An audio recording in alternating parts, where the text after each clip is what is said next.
My wife asked for space and 7 days separation pushed by divorced friends. I blocked contact, rebuilt home, and used a Postnup to protect my future. Like a freight train. 5 years of marriage. And suddenly she wanted a trial separation. Not because of any major fight or betrayal, but because she needed space to reassess our relationship. When she first suggested this ridiculous experiment, I kept my face completely neutral despite the rage building inside. She explained how her recently divorced friend had recommended this healthy exercise to gain perspective. According to her, we'd still be married, just living separate lives for exactly 1 week to appreciate each other more. I wasn't born yesterday. This wasn't about appreciation. This was a test, and I refused to fail it by begging or showing weakness. Instead, I looked her directly in the eyes and said, "If that's what you want, I'll respect it." 7 days, starting tomorrow. The shock on her face was immediate. She'd expected resistance, tears, perhaps even anger. My calm acceptance threw her completely off balance. She stammered, asking if I was upset. I simply replied, "You've made your decision. I'm making mine on how to handle it." That night, I slept in the guest room without another word. The next morning, while she was still asleep, I began implementing my plan. First, I transferred half our joint account funds to my personal account, nothing illegal, just protecting my assets during this separation she wanted so badly. By 9 a.m., I had blocked her on all social media platforms and changed my relationship status to "It's complicated." My phone immediately exploded with notifications from mutual friends. I ignored them all. When she finally woke up and came downstairs, I was already rearranging the living room, moving her decorative pillows and photos into boxes. "What are you doing?" she demanded, still in her nightgown. "Respecting your wishes," I replied without looking up. "You wanted separate lives for a week. That means separate spaces too." While she stood frozen, I continued methodically removing every trace of her from the main bedroom. Her clothes were carefully packed into suitcases and placed in the guest room. Her toiletries, makeup, everything relocated. I wasn't angry or spiteful about it. I was efficient, calm, and resolute. "This is not what I meant," she protested, following me around as I worked. "We're supposed to be reflecting on our relationship, not—" "I'm reflecting," I interrupted. "And my reflection tells me that when someone wants space, you give it to them completely. No half measures." By midday, I had transformed our shared spaces. The house now reflected my aesthetic alone, minimal, functional, distinctly masculine. Her plush throws, scented candles, and artsy photographs were neatly boxed up in the spare room where she'd be staying. "You're taking this too far," she said, tears forming in her eyes. "Am I? You suggested this separation. I'm simply honoring it properly." My voice remained level, controlled. 7 days of separate lives means exactly that. You live your life, I live mine. I then informed her that I'd be going out that evening with friends. She wasn't invited. When she protested, I reminded her of her own words: separate lives, separate activities. Before leaving, I handed her a written schedule for kitchen and common area usage to avoid uncomfortable overlaps during our separation period. Her face showed the first real signs of regret, but I didn't acknowledge it. "Day 1 of 7, I said as I grabbed my keys. "Enjoy your space and your reflection time. I know I will." As I closed the door behind me, I caught a glimpse of her standing alone in what was now essentially my living room, surrounded by the consequences of her own request. The message was clear: be careful what you wish for. You just might get it completely. I woke up early on the second day of our separate lives experiment, feeling unexpectedly refreshed. The master bedroom, now cleared of her belongings, had an almost liberating emptiness to it. I checked my phone to find 17 missed calls and over 30 text messages from her, each one progressively more desperate than the last.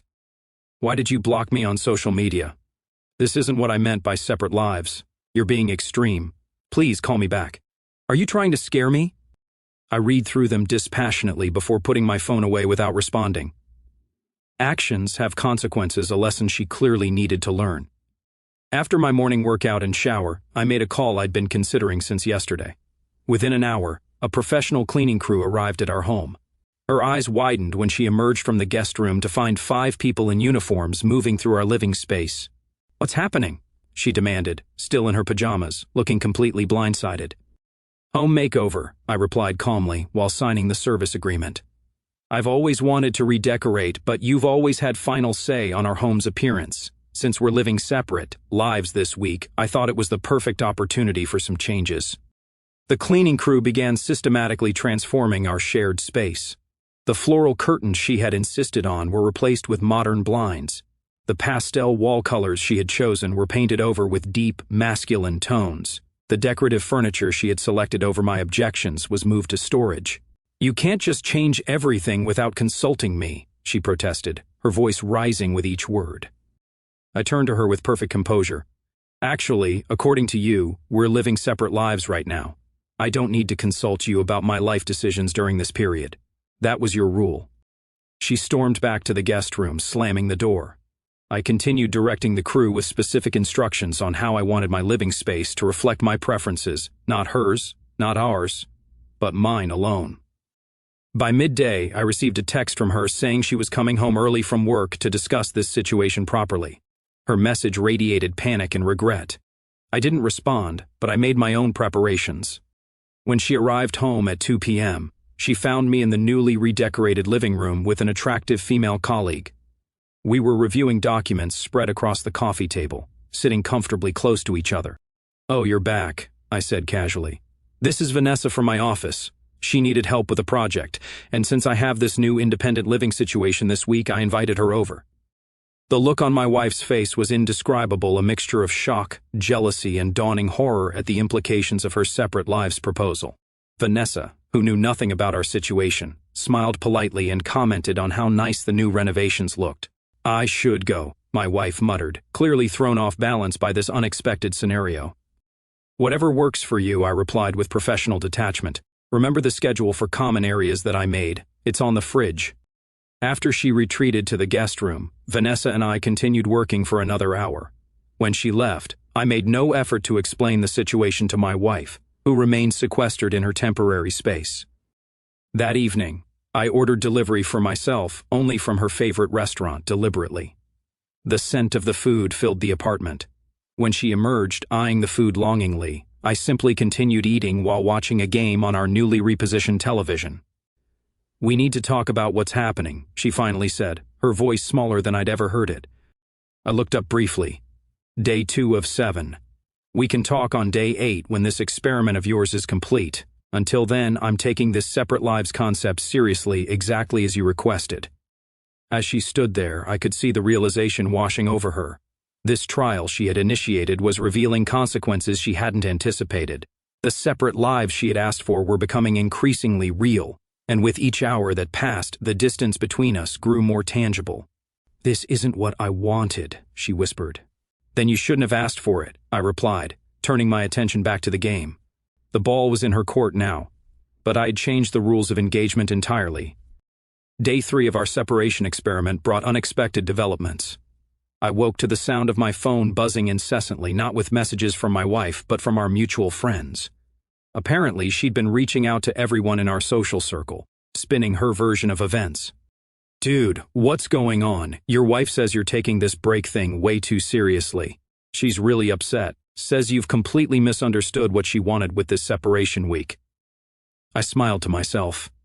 Classic damage control. The narrative was being rewritten not as her reckless suggestion to live separate lives, but as my extreme overreaction to an innocent exercise. Rather than respond individually, I formulated a more strategic approach. After my morning coffee, I took several photos of the redesigned living room, kitchen, and master bedroom. I carefully framed each shot to highlight the transformation, the removal of her decorative touches, the more masculine aesthetic now dominating our shared space. With these visual proofs in hand, I made my counter move. First, I posted on social media, where I'd unblocked her specifically so she could see a status update. Sometimes life gives you unexpected opportunities for growth and renewal. Embracing change and rediscovering myself this week. New beginnings, fresh start. I attached the photos of the apartment's transformation. Within minutes, the post garnered attention from our entire social network, including her friends who had undoubtedly heard her side of the story. As predicted, my phone rang almost immediately. It was her mother, concern evident in her voice. "What's happening between you two?" She called me crying last night. This was my moment to control the narrative. Calmly and without emotion, I explained exactly what had transpired. She proposed a 7-day separation to reassess our relationship. Those were her exact words. I'm simply respecting her wishes by creating genuine separation as requested. If she's upset about the consequences of her own suggestion, that's something she needs to reflect on. The silence on the other end was telling. Her mother, always practical, asked pointedly, "Was this separation her idea?" "Yes. She told me you both decided this together." "I have the text messages if you'd like me to forward them," I replied evenly. This was entirely her initiative. By midday, I learned through shared friends that my wife had left work early, too upset to concentrate. Apparently, her carefully constructed narrative was unraveling as the truth spread through our social circle. The villain role she had tried to assign me was backfiring spectacularly. When she returned home that afternoon, her approach had shifted dramatically. Gone was the indignation of yesterday. Instead, she appeared subdued, almost contrite. "Can we please talk?" she asked, standing uncertainly in the doorway of what was now exclusively my living room. I looked up from my laptop. "The schedule indicates this is my time for the common areas. Your slot begins at 7 p.m. "This is ridiculous," she said, but without the conviction of previous confrontations. "Everyone thinks we're getting divorced because of your social media posts." "I simply shared my experience of the separate lives you requested," I replied. "Would you prefer I lie about our current arrangement?" She closed her eyes, composing herself. "My friends were just suggesting this as a way to appreciate each other more, not whatever this has become."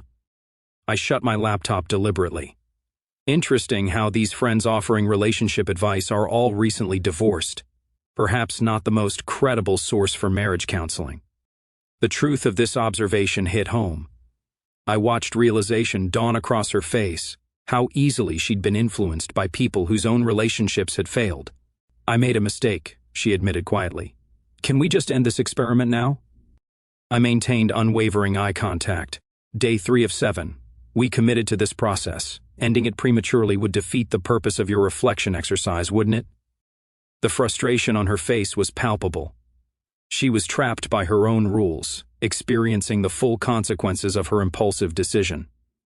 "Your time slot for dinner preparation starts in 3 hours, I reminded her. "I'll be using the kitchen until then to meal prep for tomorrow." As she retreated to the guest room, I received another text from her sister. What exactly did she ask for? She's completely falling apart. I responded with screenshot evidence of my wife's original proposal. No commentary must be added, the truth spoke for itself. By evening, the power dynamic had shifted completely. What began as her test of our relationship had transformed into a painful lesson about respect, commitment, and consequences. 3 days in, and the experiment was yielding results, just not the ones she had anticipated when she casually suggested upending our marriage for a week of personal space. The morning of day 4 marked the halfway point of our separate lives experiment. I was reviewing work documents when I heard a soft knock on the bedroom door.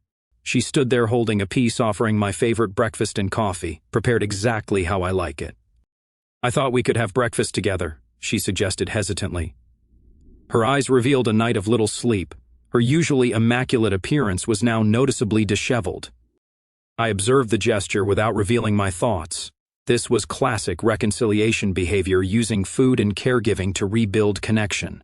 Under normal circumstances, I might have welcomed it, but this wasn't about a meal. This was about respect. "Thank you for the effort," I said evenly. "But I've already eaten. According to our schedule, this is still my private time." Her expression fell. The carefully prepared tray suddenly became meaningless. "Can we please talk? Really talk? I think this has gone far enough." I considered her request for a moment. "We can talk, but not about ending this experiment early. That's non-negotiable." Relief flooded her face as she took this as an invitation, quickly setting the tray down and sitting at the edge of the bed. I remained standing, maintaining both physical and emotional distance. "I made a terrible mistake," she began, her voice cracking slightly. "The girls from my office, they're all going through divorces and kept talking about how their marriages failed because they lost themselves. They convinced me we needed this separation test to strengthen our relationship." I listened without interrupting, noting how she deflected responsibility to external influences. When she finished, I responded with calculated precision. "That's interesting, because yesterday I had a productive conversation with someone too." I paused deliberately. "A divorce attorney."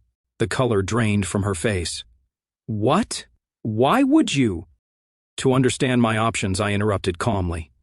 This separation may have started as a test for you, but it's become something more significant for me. It's revealed fundamental issues about respect and commitment in our marriage. It was just a stupid suggestion. I never meant. Intent doesn't erase impact, I stated firmly. When you casually suggested dismantling our life together for a week, you revealed how easily you'd compromise our commitment. That's not something I can simply forget when your experiment ends. Tears formed in her eyes. Are you saying you want a divorce? I'm saying I'm evaluating what I want, which is exactly what you claim to need this separation for. The difference is, I'm taking it seriously. She reached for my hand. I subtly shifted away. The attorney explained interesting points about how experimental separations can be viewed legally, I continued.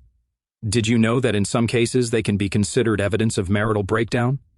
This revelation hit her visibly hard. What she had framed as a harmless exercise suddenly carried potential legal ramifications she hadn't considered. This was never about breaking up, she whispered desperately. Then what was it about? Testing how much I would tolerate, seeing if I would beg you to stay, understanding what manipulation tactics work best on me. My tone remained steady, but my words cut with surgical precision. She had no response. The true nature of her experiment, whether conscious or unconscious, had been exposed. The attorney will email me some paperwork later today, I continued. Not divorce papers, but a post-nuptial agreement that protects both our interests should you decide to reassess our relationship again in the future. A post-nuptial agreement? Shock registered in her voice. You can't be serious. Completely serious. If our marriage continues after this week, it will be with clear boundaries and consequences for breaching them. Rising from my seated position, I checked my watch pointedly. I have a video conference in 10 minutes. Your time in the common area begins at noon. As she gathered the rejected breakfast tray, I added one final thought. By the way, I've canceled our joint credit cards for the duration of the separation. Since we're living separate lives, it seemed appropriate to separate finances temporarily as well. I've left cash on the counter for your expenses. She stood frozen, the full weight of the situation finally sinking in. This wasn't just about rearranged furniture or blocked social media. This was about the fundamental trust and structure of a marriage being systematically dismantled, all triggered by her casual suggestion to live separately for a week. Day 4 of 7, I reminded her as I turned back to my laptop. We're only halfway through your experiment.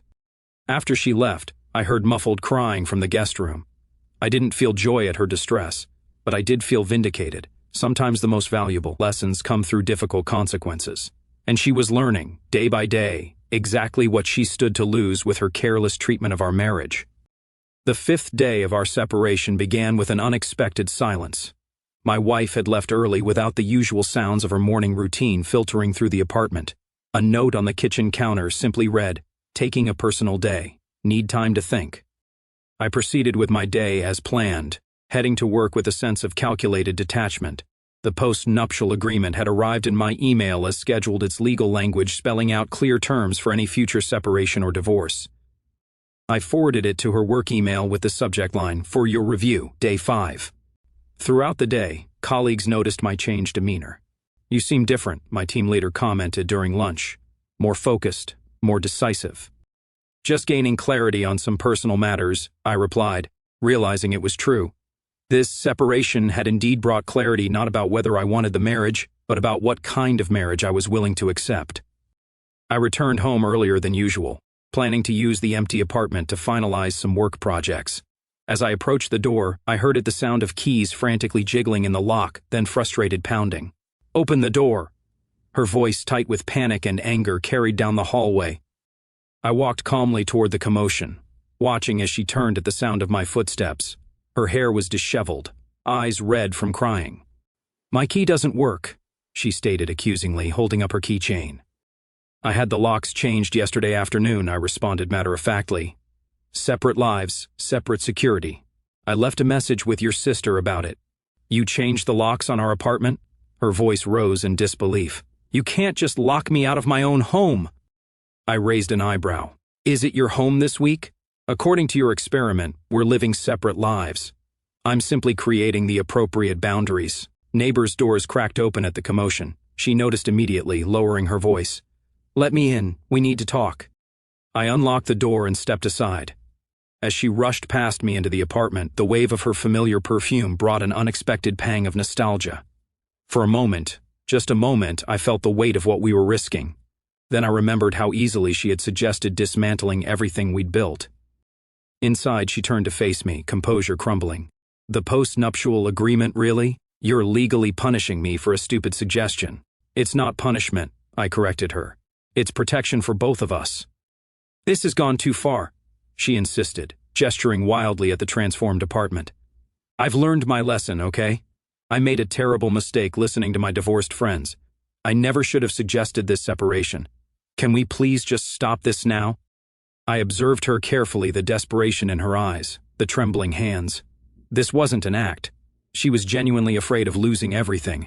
We can discuss ending the experiment, I said finally, but not without conditions. Hope flickered across her face. Anything. Just tell me. First, you signed the post-nuptial agreement, I stated firmly. It stipulates that any future separation initiated by either party without mutual agreement results in financial consequences. She swallowed hard but nodded. Second, we begin couples therapy, not with friends giving advice, not with self-help books, but with a licensed professional. Another nod, more vigorous this time. Third, I continued, maintaining unwavering eye contact. You explained to everyone who heard about this experiment exactly what happened, that it was your suggestion, that it backfired, and that you regret it. No more manipulating the narrative. This condition visibly pained her, but after a moment's hesitation, she agreed. And finally, I said, stepping closer, understand that trust has been broken not beyond repair but significantly damaged. Rebuilding it will take time and consistent effort on your part. Tears slid down her cheeks as she whispered, I never meant to hurt us like this. Intent doesn't change impact, I repeated my earlier words. You casually suggested breaking the foundation of our marriage. Actions have consequences. She moved toward me, arms extending for an embrace. I stepped back slightly, not rejecting, but not yet accepting. The experiment continues until all conditions are met, I stated. The locks stay changed, the schedules remain in effect, and you continue staying in the guest room. When the postnup is signed and the other conditions are in progress, then we can discuss ending this early. Disappointment crossed her features, but she didn't argue. The power dynamic had shifted irrevocably. Where once she had felt entitled to test our relationship on a whim, she now understood that access to my life was a privilege, not a right. I'll sign it tonight, she said quietly, and I'll call a therapist tomorrow morning. I nodded, checking my watch.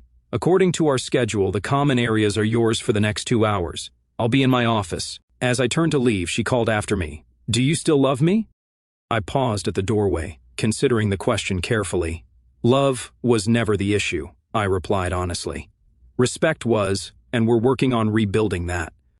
The 5th day ended with her sitting alone at the kitchen table, reading through the post-nuptial agreement line by line, while I worked in my separate space. The distance between us was physical, emotional, and now legally defined, all because she had casually suggested we needed space to appreciate each other. The final 2 days of our separate lives experiment unfolded with a striking reversal of roles. Where she had once confidently proposed this separation, she now moved through the apartment with cautious deliberation, hyper-aware of boundaries and schedules. On the morning of day 6, I found the signed post-nuptial agreement on my desk, her signature still fresh on the paper. Beside it lay a confirmation email for our first couples therapy appointment, scheduled for the following week. She was methodically fulfilling my conditions one by one. Later that day, while working in my office, I overheard her on the phone with her closest friend. Through the partially open door, her words carried clearly. No, you don't understand. This was entirely my fault, she explained, voice strained but determined. I suggested this ridiculous separation experiment because I listened to everyone's advice except my husband's, and he called my bluff in a way I never expected. No, he's not being cruel. He's showing me exactly what I asked for, what life would actually be like if we separated. And it's nothing like the empowering experience everyone described. The truth is, I nearly destroyed my marriage because I was bored and listened to divorced friends who projected their failures onto my relationship. I'm lucky he's willing to rebuild it all. I quietly closed my office door, giving her privacy to continue these difficult conversations. This public accountability wasn't performative. She was genuinely taking responsibility. It was the first step toward rebuilding trust. That evening, we shared the common area for the first time since the experiment began, though still maintaining a respectful distance. She had prepared dinner, placing my portion at my usual spot before retreating to her end of the table. "I've been thinking about what you said about respect being the real issue," she began carefully. "You're right." I acknowledged her words with a nod but continued eating, waiting to hear more. When I suggested this separation, I didn't consider what it actually meant. I treated our marriage like some casual arrangement that could be paused and resumed at will. She set her fork down, meeting my gaze directly. "That showed profound disrespect for you and for our commitment." "Yes, it did," I confirmed without hesitation. Her flinch at my directness was visible, but I continued. "Commitment isn't conditional or experimental. It's a choice you make daily, especially when it's difficult." "I understand that now," she said quietly.